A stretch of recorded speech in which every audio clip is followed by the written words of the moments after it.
Wojciech Janowski, 69 ans, avait avoué avoir commandité l'assassinat de sa belle-mère Hélène Pastor avant de se rétracter et d'accuser son coach sportif.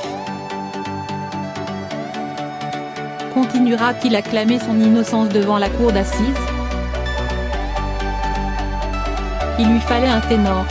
Pour se défendre devant la cour d'assises des Bouches-du-Rhône, Wojciech Janowski, 69 ans, commanditaire présumé du double assassinat d'Hélène Pastor et de son chauffeur, a fait appel, aux côtés de Moluque Febraro, au célèbre pénaliste Éric Dupond-Moretti.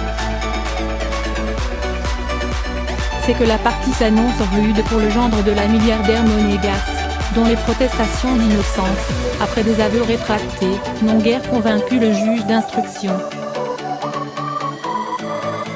L'affaire a littéralement laminé la réputation d'homme d'affaires élégant et généreux que ce Polonais, arrivé au début des années 1980 à Monaco, compagnon de Sylvia Ratowski depuis 1986, avait réussi à se forger sur le rocher.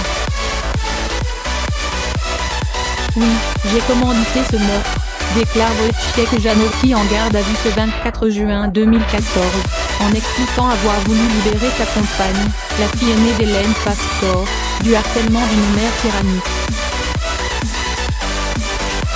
C'était pour que les souffrances de ma femme s'arrêtent, avance-t-il face aux policiers, en expliquant avoir délégué ce contrat à son coach sportif Pascal Doriac.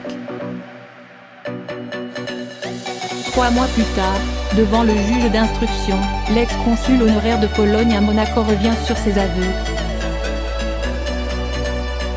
Sans avocat, ni interprète, sous pression des policiers, il aurait mal compris le sens du mot commandité.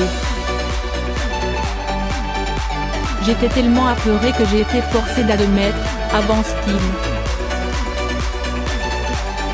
Portrait d'un mystificateur.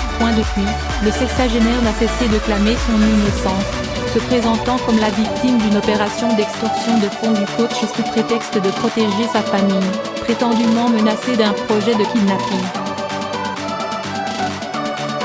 Une thèse balayée par l'acte d'accusation, qui dresse le portrait d'un mystificateur ayant capté la fortune de la fille d'Hélène Pastor, près de 7,5 millions sur 9 millions d'euros en 18 mois, donnés par la mère pour combler le gouffre financier de ses affaires. D'un homme que la crainte de tout perdre, du fait du cancer ayant frappé sa compagne en 2012, aurait conduit à fomenter son projet criminel. D'un manipulateur qui aurait fait rédiger, depuis sa cellule, de faux courriers pour étayer sa version d'un chantage, puis convaincu une nièce de tenter de suborner un témoin.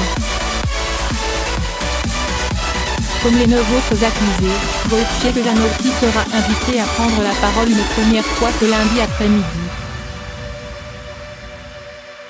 Son interrogatoire sur les faits est prévu la 2e semaine des 5 du procès. Ses avocats n'ont pas souhaité s'exprimer avant l'ouverture des débats.